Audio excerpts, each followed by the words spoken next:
Cap ভার্দের football team কিভাবে তৈরি হয়েছে জানেন? কোনো একাডেমি দিয়ে নয়, রীতিমতো গোয়েন্দা মিশন আর পাসপোর্ট দিয়ে। বিশ্বাস হচ্ছে না? শুনুন তাহলে আসল কাহিনী। এই টিমের প্রায় ৯০% খেলোয়াড়ের জন্মই হয়নি ক্যাপ ভার্ডেতে। কেউ জন্মেছেন ফ্রান্সে, কেউ পর্তুগালে, আবার কেউ বা নেদারল্যান্ডসে।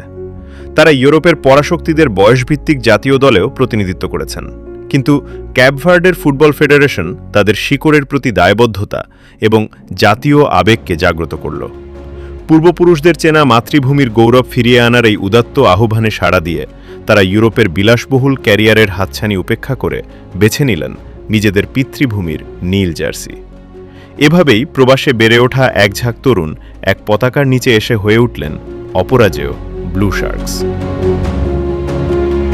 ক্যাপ ভার্ডে হচ্ছে পৃথিবীর একমাত্র দেশ যাদের আসল জনসংখ্যার চেয়ে বেশি মানুষ দেশের বাইরে থাকে। ডিড ইউ নো তাদের পুরো দেশের জনসংখ্যা আমাদের ঢাকা শহরের চেয়েও কম। তাদের দ্বীপে থাকে মাত্র ৬ লাখ মানুষ, আর বাইরে থাকে প্রায় ১০ লাখ।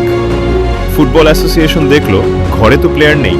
তারা তখন ইউরোপের বড় বড় লিগের প্লেয়ারদের ফ্যামিলি ট্রি বা বংশলতিকা চেক করা শুরু করল।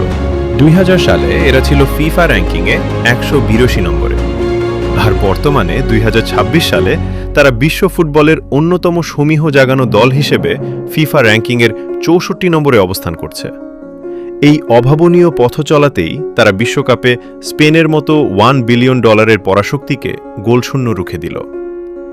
কোনো রাজকীয় একাডেমি বা বিপুল অর্থবিত্ত ছাড়াই স্রেফ নিজেদের শিকড়কে খুঁজে বের করার এক নিখুঁত ও পেশাদার পরিকল্পনায় তৈরি হয়েছে এই স্কোয়াড। ফুটবল ইতিহাসে একেই বলে এক অবিশ্বাস্য ও সত্যিকারের রূপকথা।